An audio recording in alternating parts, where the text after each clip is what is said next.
एक बुढ़िया की सुई उसकी झोपड़ी के अंदर से खो गई। झोपड़ी में बड़ा अंधेरा था। बुढ़िया के पास न तो दिया थी न बाती थी। वो क्या करती कुछ समझ में नहीं आ रहा था। वो झोपड़ी से बाहर आए और बाहर मिट्टी में सुई को ढूंढने लगे। एक सज्जन पुरुष वहां से निकले। वो बोले, माता जी, इस मिट्टी में क्या ढूंढ रही हो? बुढ़िया ने कहा कि झोपड़ी के अंदर से सुई गुम हो गई, उसे ही ढूंढ रही हूं। वो सज्जन बोले, यदि आपकी झोपड़ी में सुई खोई है तो अंदर जाकर के ढूंढो। लेकिन बुढ़िया ने उनकी बात अनसुनी कर दी। थोड़े समय के बाद एक भद्र पुरुष वहां से निकले। उन्होंने भी वही प्रश्न बुढ़िया से पूछा। तो बुढ़िया बोली, बेटा, मेरी सुई झोपड़ी के अंदर खो गई, उसे ही यहाँ ढूंढ रही हूँ। वो भद्र पुरुष बोले, अगर अंदर गुम हुई है तो अंदर जाकर के ढूंढो। वो बुढ़िया बोली, अंदर तो बहुत अंधकार है, वहां कैसे ढूंढो? वो भले पुरुष ने कहा कि दिया जलाओ। इतना कहकर वो अपनी राह चले गए। बुढ़िया के पास दीपक और तेल कुछ भी नहीं था, इसलिए वो वहीं से ढूंढती रही जहां वो थी ही नहीं। थोड़ी देर में एक महात्मा जी उधर से गुजरे। बुढ़िया को इसी प्रकार से रास्ते की मिट्टी में कुछ ढूंढते हुए देखकर वो रुक गए और इसका कारण पूछा। बुढ़िया ने कहा कि झोपड़ी के भीतर से सुई गुम हो गई। ये पूछने पर फिर अंदर क्यों नहीं ढूंढते? तो उसने बताया कि अंदर अंधकार है और उसके पास न दीपक है न तेल है। महात्मा जी सारी बात समझ गए। वह वहां से चले गए और थोड़ी देर में लौट आए। उनके हाथ में तेल, दिया और बाती, दियसलाई सब था। उन्होंने इस सामग्री से दीपक जलाया और माई को अंदर ला करके कहा कि अब ढूंढो। बुढ़िया ने झोपड़ी के अंदर सुई ढूंढने के लिए थोड़ा सा ही प्रयत्न किया था, सुई मिल गई। प्यारे सज्जनों, वास्तव में हम सब की सुई रूपी आत्मा हमारे शरीर रूपी झोपड़ी के भीतर खो गई है, गुम हो गई है, लेकिन हम उसे बाहर ढूंढते हुए रास्ते की खाक छानते फिर रहे हैं। उसे ढूंढने के लिए अपने भीतर ही झांकने की जरूरत है। वस्तु कहीं ढूंढे कहीं, कहीं विधि आवे हाथ, कहे कबीर तब पाइए जब भेदी लीजे साथ। भेदी लीना साथ कर वस्तु दई लखाए, कोटि जन्म का पंथ था पल में पहुंचा जाए। प्यारे सज्जनों, घट घट में प्रभु जी का वास है, लेकिन ज्ञान न होने से मनुष्य इनकी खोज बाहर करता है, संसार में दर दर भटकता रहता है। परम संत श्री कबीर साहब जी फरमाते हैं कि वो परमात्मा हमें तभी प्राप्त होगा जब समय के संत सद्गुरु का साथ मिलेगा। जैसे ही वो भेदी अर्थात सद्गुरु का हमें सानिध्य प्राप्त होता है, प्रभु जी का दिव्य दर्शन घट के भीतर ही हो जाता है।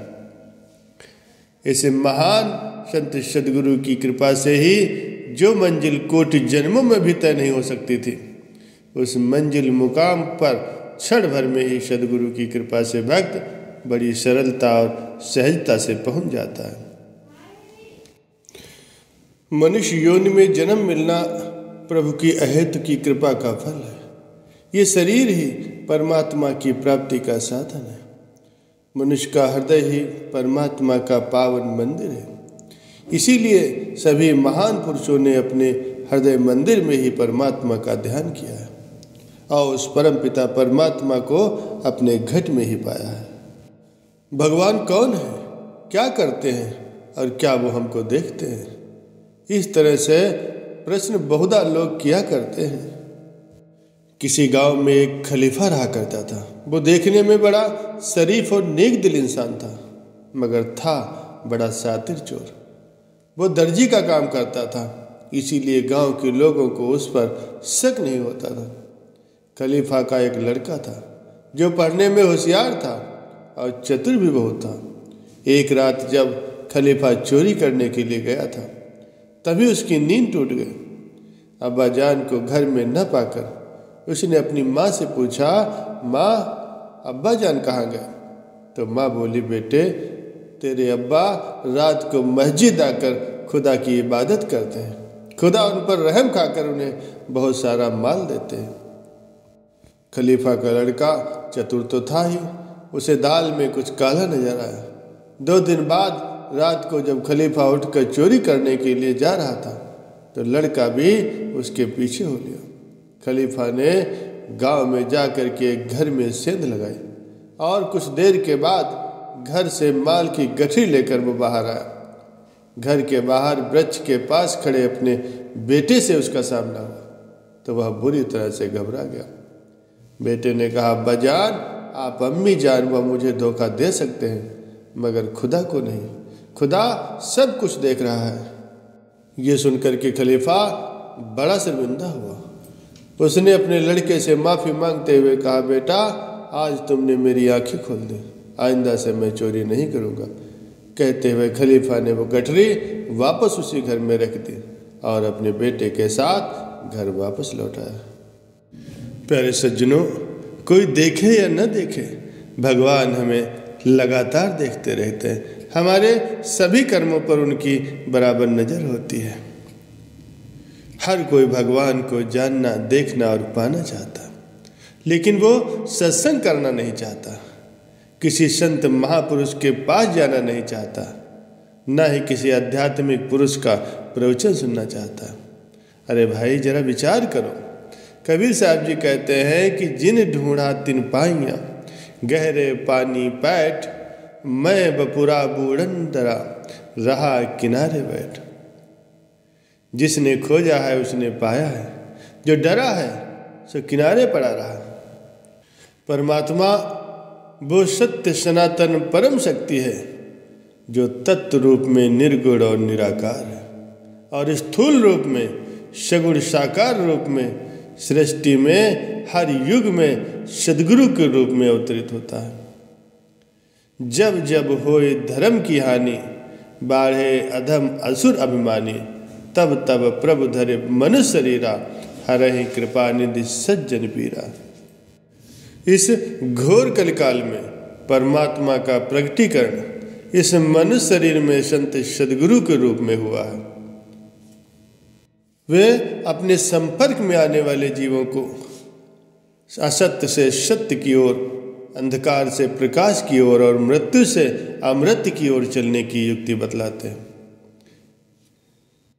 जो भगवान को पाना और जानना चाहता है तो उसे समय के संत सद्गुरु की खोज करके, उनसे नामदान लेकर के आत्मज्ञान प्राप्त करने की विधि जाननी चाहिए, युक्ति जाननी चाहिए और उसके अभ्यास से, साधना से परमात्मा के तत्व रूप का प्रकटीकरण करना साधक के हृदय में एक दिव्य शक्ति का प्राकट्य होता है